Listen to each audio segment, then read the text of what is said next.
शालेय विद्यार्थी तसेच युवकांमध्ये वाढती नशा रोखण्यासाठी कोल्हापूर शिवसेना मैदानात नशेच्या विळख्यात अडकत चाललेल्या युवकांना वाचवणे हे उद्दिष्ट डोळ्यासमोर ठेवून कोल्हापूर जिल्हा शिवसेना पुढे सरसावले आहे। गेली 2 ते 3 वर्ष कोल्हापूर दक्षिण भागातील उचगाव, मुळशिंगी, सरनोबतवाडी, गांधीनगर अशा भागात गुन्हेगारी मोठ्या प्रमाणात वाढत आहे।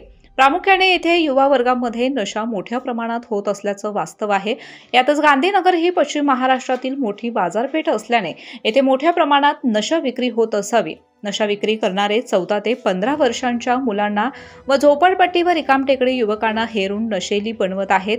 आता असं समजतं की नशा विक्रीवाले शालेय विद्यार्थ्यांना देखील नशेच्या विळख्यात ओढण्याचा प्रयत्न करत आहेत, असं मत जिल्हा प्रमुख रविकिरण इंगवले यांनी गांधीनगर पीआय तनपुरे यांच्याकडे मांडलं। अंमली पदार्थ विक्री करणारे साठे आढळून आले तर पोलीस प्रशासनाला कळवून आपण आपल्याच मुलांना वाचवावयाचे काम आपण प्रत्येक पालकांनी आपली जबाबदारी म्हणून करावे, जेणेकरून अशा विक्री करणाऱ्यांच्या विरोधात एक लढा उभारला जाईल।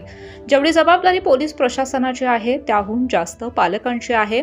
जर या नशा विक्रीवर वचक बसवायची असेल तर पालकांनीच धाडसाने पुढे येऊन पोलीस प्रशासनाला मदत केली पाहिजे, असे विचार शिवसेना उपजिल्हा प्रमुख समन्वयक विक्रम चौगुले बापू यांनी मांडले व कोल्हापूर दक्षिण भागातील ग्रामीण व लगतच्या शहरी भागातील जनतेला आवाहन केलं।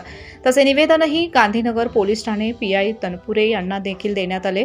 यावेळी उपस्थित शिवसेना जिल्हा प्रमुख रविकिरण इंगवले, उपजिल्हा प्रमुख समन्वयक विक्रम चौगुले बापू, शिवसेना विद्यमान उचगाव ग्रामपंचायत सदस्य विराग करी, फेरीवाले संघटना यांच्यासह मोठ्या संख्येने शिवसैनिक उपस्थित होते।